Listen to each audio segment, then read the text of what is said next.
6 बंडखोर खासदार जे आहेत ते फक्त ठाकरे कुटुंबाचे बंडखोर नसून हे महाविकास आघाडीचे उमेदवार असल्याने महाविकास आघाडीसोबत गद्दारी केली असं ट्विट केलं, तर काय म्हणायचं? एकंदरीत मोदी हटाव आणि संविधान बचाव ही निवडणुकीची भूमिका होती आणि मोदींना हटवण्याच्या अनुषंगानं, भारतीय जनता पक्षाला दूर ठेवण्याच्या अनुषंगानं लोकसभेमध्ये भरभरून मतं महाराष्ट्रामध्ये महाविकास आघाडीला मिळाली आहेत. त्यामध्ये राष्ट्रवादी असेल, त्यामध्ये शिवसेना असेल, अर्थातच काँग्रेस मोठा भाऊ म्हणून देशामध्ये हा कॅम्पेन राहुल गांधींच्या नेतृत्वात सुरू होतं. त्यामुळे त्या विजयामध्ये काँग्रेसचा देखील खूप मोठा वाटा आहे आणि तो वाटा जो आहे तो संविधान वाचवण्याचा, भारतीय जनता पक्षाला विरोधाचा असणारा तो गाभा आहे. त्यामुळे त्यांची ही गद्दारी त्यांच्या पक्षाचीच नव्हे तर ही काँग्रेस पक्षाची आहे, लोकशाहीची आहे. ही माझी जी भूमिका आहे तिचा पुनरुच्चार या ठिकाणी मी लोकांच्या मतांचा अपमान त्यांनी केला का? कारण तो केलाच नको. हे बा, लोकांच्या मताचा केला, लोकशाहीचा केला, संकेताचा केला आणि इतके बदबद विकास पुरुष पैदा व्हायला लागलेत की जो उठतो तो मग तो विकास करायला चालला, जो उठतो तो विकास करायला चालला आणि विकास तर काही कुठे नजरात दिसत नाही. विकास सगळा थापा आहे. 50 खोके एकदम ओके जो नारा आहे तो एका बाजूला आहे, तो दुसरीकडे सत्ता हा परवलीचा शब्द करून ठेवला आहे. त्यामुळे आता सत्ताच जर परवलीचा शब्द असेल तर आगामी काळात जिसके हात में दंडा उसकी भैंस हे सूत्र आपल्याला आपल्या देशात लागू करायचं आहे का? सभ्यता, संस्कृती या विषयाला बाजूला ठेवायचं आहे का? त्यामुळे बळी तो कान पिळी हे जंगलराज आणण्याच्या अनुषंगानं जे काय उघड्या डोळ्यांनी चाललंय ते उघड्या डोळ्यांनी पाहणं अवघड आहे. 17 तारखेला आपण ही खासदारांबाबत भूमिका स्पष्ट केली होती आणि 18 तारखेला विधान परिषदेचं मतदान होतं. मात्र स्थानिक काँग्रेसने तर कृष्णा पाटील आष्टीकर जे बंडखोर खासदार आहेत त्यांच्या पुत्राला मतदान केलं. तुमची भूमिका महत्त्वाची नव्हती? नाही, भूमिका हे बघा, निवडणुका जाहीर जेव्हा झाल्या तेव्हा आमचा नांदेड या ठिकाणी आम्ही लढावं अशा पद्धतीने आमचा प्रस्ताव हा मित्रपक्षांकडे होता. मात्र या ठिकाणच्या काही अदृश्य शक्ती आणि महाविकास आघाडी आम्ही मिळून अपक्षाचा या ठिकाणी प्रयोग केला जाईल अशा प्रकारे कुठेतरी एक सामंजस्य बनण्याच्या अनुषंगाने चर्चा सुरू होती. मात्र अदृश्य हात थोडे आखडत्या गेले आणि काँग्रेस आणि उभाटा अशा स्वरूपामध्ये एक चर्चा सुरू झाली. काँग्रेसने तर एबी फॉर्म लावून आम्ही आमचा फॉर्म टाकला. मात्र परिस्थिती अशी नव्हती की 3 उमेदवार लढतील आणि परिस्थिती अशीही नव्हती की निवडणूक संख्याबळ सांगत होतं की ही निवडणूक अवघड आहे. किंबहुना ही आमच्या मित्रपक्ष आणि आमच्या व्यतिरिक्त ही महायुतीसाठी ही पोषक अशा स्वरूपाची निवडणूक होती. मात्र भारतीय जनता पक्षाला अनपोज द्यायचं नाही.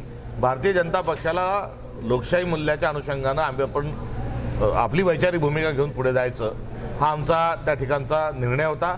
निवडणुका हा लोकशाहीचा सण आहे, हा काही लोकशाहीचा तमाशा नाही. त्यामुळे त्या सणामध्ये आम्ही आमची भूमिका घेऊन पुढे जावं अशी एकंदरीत भूमिका होती. इथले आमचे खासदार, जिल्हा काँग्रेस कमिटी अध्यक्ष हेच निरीक्षक होते. यांच्याकडे आम्ही कोराबी फॉर्म देखील अत्यंत सन्मानाने दिला होता आणि विड्रॉलच्या तो भरला देखील होता. विड्रॉलच्या दिवशी दस्तुरखुद उद्धवजींनी गळ घातला. उद्धवजींनी विनंती केली. एरवी उद्धवजीचा संपर्क हा राज्यस्तरावर असतो. मात्र यावेळेस आमच्या नांदेडच्या खासदार महोदयांशी देखील त्यांनी त्याचा सुतोवाच केला. तो सुतोवाच करत असताना फुटीची चर्चा देखील कुठेतरी होती. 17 तारखेलाच ऑपरेशन टायगर नांदेडमधून सुरू झालं. 2 खासदार विमानाने दिल्लीला गेले. हो, नाही, पण हा मी ज्या दिवशी मतदानाच्या दिवशी नाही, मी विड्रॉलच्या दिवशीची गोष्ट करतोय. तर विड्रॉल जेव्हा झाला त्यावेळेस याची चर्चा जरूर होती. मात्र त्यांनी या ठिकाणी ही आम्हाला संधी द्या. आमचा पक्ष एका संकल्पनेतून जात आहे. उद्या पक्ष फुटी करता ती निवडणुकीमधली उमेदवारी हे निमित्त ठरायला नको. त्यामुळे कावळा बसायला आणि डांग तुटायला असं होऊ नये ही एक माणुसकीची साथ घालत असताना त्या ठिकाणी काँग्रेस पक्षाने आम्ही थांबत असताना अपक्षाला अर्थातच उद्धव बाळासाहेब ठाकरे म्हणजे उद्धवजींच्या बोलण्यानुसार आम्ही आमचा अर्ज विड्रॉल केला. मात्र ऐन निवडणुकीच्या आधी असं झाल्यानंतर इकडे आड आणि तिकडे वीर अशी जी परिस्थिती निर्माण झाली होती त्यातून काँग्रेस पक्षाची तर फसगत झाली. मात्र उद्धवजींना पण फार मोठा विश्वासघात त्यांनाही या निवडणुकीच्या अनुषंगाने खासदार म्हणतात की आम्हाला निधी मिळाला नाही, तर सर्वच खासदारांनी निधी मिळालेला आहे. मात्र त्यांनी 5% 10% निधी खर्च केलेला आहे. काय उत्तर द्यायला? नाही, हा काही निधी आणि हा सगळा कांगावा आहे. त्यामुळे हे सर्व का गेले हे सर्वश्रुत आहे. निवडून कसे आले हे देखील सर्वश्रुत आहे. भाजपला विरोध, मोदींना विरोध म्हणून हे निवडून आले आणि गेले कशासाठी हे आपल्या सगळ्यांना माहिती आहे. आता जास्ती खोट्या लोक जे आहेत यांचं बोलून बोलून त्याच्यावर विश्वास न ठेवता राजकारण पुढे कसं घेऊन जायचं आहे आणि निवडणुकांना पुढे कसं गेलं पाहिजे हा मूलभूत नागरिकांच्या आणि आपल्या सर्वांच्या पुढे हा प्रश्न निर्माण झाला. महाविकास आघाडीचा 17 जागांवर पराभव झाला. आता यातून काय बोध घेणार महाविकास आघाडी, कशी भरारी? हे पराभव झालेला आहे. पराभव हा 17 जागेचाच नाही झाला, तर ज्या निवडणुका झाल्या होत्या, ज्या महानगरपालिकेच्या नगरपालिकेच्या निवडणुका झाल्या, त्या निवडणुका पैसा फेक तमाशा देख अनुषंगाच्या झाल्या. नगरसेवकाच्या कॉलर पकडून विड्रॉल करायला लावणे, मोठी रक्कम घेऊन त्याच्यावर दबाव आणून विड्रॉल करायला लावणे आणि मतदारांना 5-5, 10-10, 7-7 हजार रुपयापर्यंत पैसे दिल्या गेले, हे देखील आपण उघड्या डोळ्यांनी पाहिलं.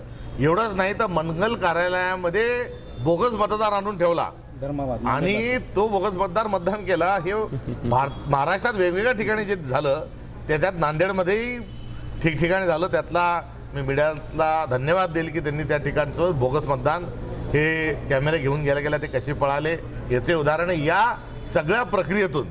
म्हणजे बाभळीचं झाड लावल्यावर त्याला आंबे कसे येणार, अशा एका प्रक्रियेमध्ये नगरपालिकेच्या, जिल्हा परिषदेच्या, महानगरपालिकेच्या निवडणुका झाल्या आणि त्यातला मतदार जो आहे तो मतदार या निवडणुकीत होता. त्यामुळे ही निवडणूक काही शीतावरून भाताची परीक्षा करणारी नाही, तर ही निवडणूकच मुळातच हा मतदार या विचित्र आणि विकृत पद्धतीने निवडून आला. त्यामुळे या निवडणुकीला हा मॅन्डेट मानू नये. 2-2 भागांकडून 2-2 उमेदवाराकडून पैसे घेणे, पुढे खानावळी उठणे, 3 स्टार हॉटेलवर सहलीला जाणे, ही काही लोकशाही नाही. आणि या लोकशाहीमधून, या निवडणुकीमधून जो काही निकाल आला आहे हा जय आणि पराजय हा दोन्ही मानला नाही पाहिजे असं मला या ठिकाणी वाटतं. साहेब, फुटलेल्या मतावर काही कारवाई करणार आहे का काँग्रेस? फुटलेल्या मतावर या संदर्भामध्ये एकंदरीत या सगळ्या प्रक्रियेमध्ये निरीक्षकाच्या नेमण्यात येणार असून निरीक्षकाचा अहवाल आल्यानंतर यामध्ये स्पष्ट ज्या गोष्टी होतील त्यानुसार जरूर आम्ही शिस्तभंगाची कारवाई करू. कारण आम्हाला गद्दार आणि बैमान हे बाहेरचेही चालत नाही आणि पक्षातही जर कोणी असेल तर ते आम्ही खपून घेणार नाही. संजय राऊतांमुळं उद्धव ठाकरेंचा पक्ष फुटतोय अशा पद्धतीचा विरोध एकनाथ शिंदे यांच्या शिवसेनेकडून आरोप केला जातो. खरं वाटतं तुम्हाला? जाणाऱ्या माणसाला कोणतं ना कोणतं कारण लागतं. आम्ही बैमान होतो, आम्हाला 50 खोके मिळाले, आम्ही गद्दार आहोत म्हणून चाललो असं कोणी म्हणत नाही आणि प्रसंगी ते इतरांवर त्याची पावती पाडतात. ही मुळातच ही प्रवृत्ती चुकीची आहे. अशोक चव्हाण म्हणाले, तुमचे मित्र पूर्वीय श्रमीचे, की 4 वर्षानंतर हे बंडखोरी केलेल्या खासदार जनतेच्या कोर्टामध्ये याचा निकाल लागेल. तुमचं काय म्हणणं आहे? जनता ठरवेल 4 वर्षानंतर. आता जनता जी आहे ती जनता काय ठरवायचं ते निश्चित ठरवेल आणि येणाऱ्या काळामध्ये लोकशाही आपल्याला वाचवायची हा मूलभूत त्याचा गाभा आहे. दंड ठोकटून आणि दावे प्रतिदावे करण्यात काही अर्थ नाही. मुळात माझी अत्यंत नम्रपणे आपल्या सर्वांच्या माध्यमातून साध आहे की लोकशाही आपली जी आहे अत्यंत क्रिटिकल पोझिशनमधून जात आहे आणि हे असंच सर्व जर चाललं तर येणारा काळ वाईट आहे. जिसके हात में दंडा उसकी भैंस, हे चुकीचं आहे. मुळात 1 नेशन 1 इलेक्शन पुरतं नाही. मी जसं यापूर्वी भाषणात बोललो, हे 1 नेशन 1 पार्टी, इतर कोणतीही पार्टी ठेवायची नाही, इतर कोणताही विचार ठेवायचा नाही. विविधता में एकता ही भारत की विशेषता हे देखील खोडून काढायचं आणि एवढंच नाही तर 1 नेशन 1 चॅनलच देखील या देशामध्ये राहील या दृष्टिकोनातून चालू असलेली ही कृती आहे. त्यामुळे आपल्याला आपली विविधता, आपला वैचारिक स्वातंत्र्य आणि आपलं संविधान टिकवलं पाहिजे, एवढंच मी या निमित्ताने